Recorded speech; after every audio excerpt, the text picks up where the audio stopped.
There was a study done in 2022 that showed that 90% of white Americans have no significant relationships with a person of color in their life.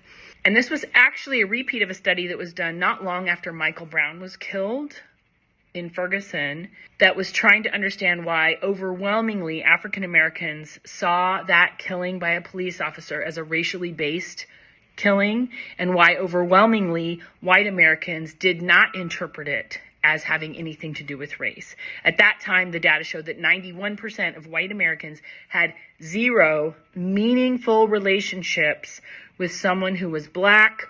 There's two reasons that the data is so high showing that white Americans don't have meaningful relationships across racial lines.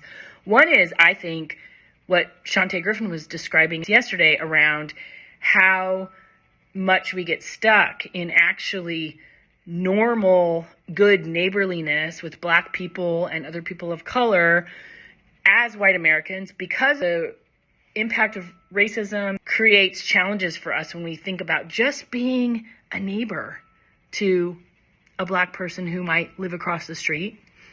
But the other thing that I want us to talk about today is that data comes from the pervasive power of segregation in U.S. American life. Issues of housing and schooling and city planning historically generated that continue to affect us all the time, that make segregation the default in American life. And so the practice for today has to do with consciously recognizing we have to choose against segregation if we want lives that are robustly plural, multiracial, in which relationships that are meaningful, significant, sustained with Black people and other people of color are more normal in white life. And so I want you to do an audit of where you spend your time and where you spend your money, because if you don't intentionally choose to spend time in places where people of color are the majority or are in decision-making roles, or that are in certain parts of the towns or cities we live in, because our towns and cities are so segregated, or if we don't make intentional choices about where we spend our money and resources, the default is segregation. We will invest our time, energy, and resources in white spaces, or in spaces where the well-being of white folks is the primary consequence. And so this is the practice. Can you make a list?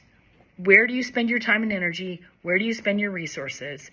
How can you make explicit choices to spend more of your time, energy, and resources in Black and Brown owned businesses, Black and Brown led organizations, Black and Brown civic investment and organizing work? Where and how can you do that as a choice to actively desegregate your life every single day? I guarantee you choices made against segregation and sustained over time will make your life richer and bring new possibilities for multiracial community into being.